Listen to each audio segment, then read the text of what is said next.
It's October 15th, 2021. My name is Eric Haluzik with All Corners Home Inspections. This is the crawl space evaluation for this single family home here in Otis, Oregon. As with all the videos in this report, we would request that you view this video as supplemental to the written version of the report to which this video has been attached. At the time of inspection, there were a number of reportable challenges in this raised foundation block and poured concrete crawl space. We'll do our best to detail those challenges now. First challenge that we'll note is at the far left-hand side of the crawl space, there is a structural post supporting a girder along the midline of the structure that is experiencing fairly substantial structural rot. You can see that I have a hole here with rot out underneath it, and then along the flanks there's also structure missing. Adjacent to it there's also other framing members which have active rot as well.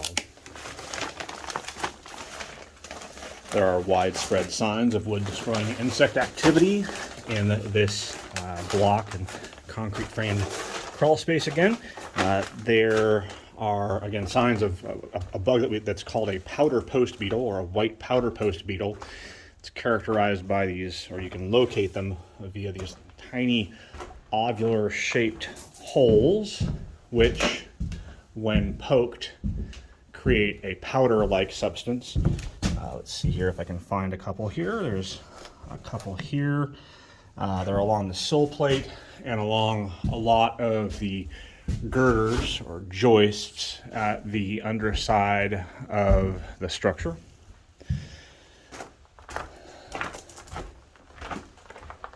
None of the plumbing is insulated in the crawl space.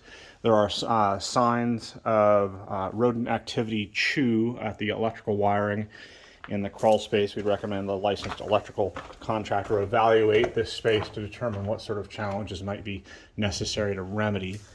Here is an area of powder post beetle activity, lots of little ovular holes along this beam there. Let me see if I can find one that's a little easier to access. This is one that I poked at before. Framing, when poked, that does not have white powder post beetle activity, won't give off a powder-like substance. This stuff is giving off white powder-like substance in lots of locations. We'd recommend a licensed pest control company in conjunction with a licensed contractor do an evaluation to determine what mitigation and or repair or replacement to some of this framing might be necessary. Eric Haluzik, All Corners Home Inspections.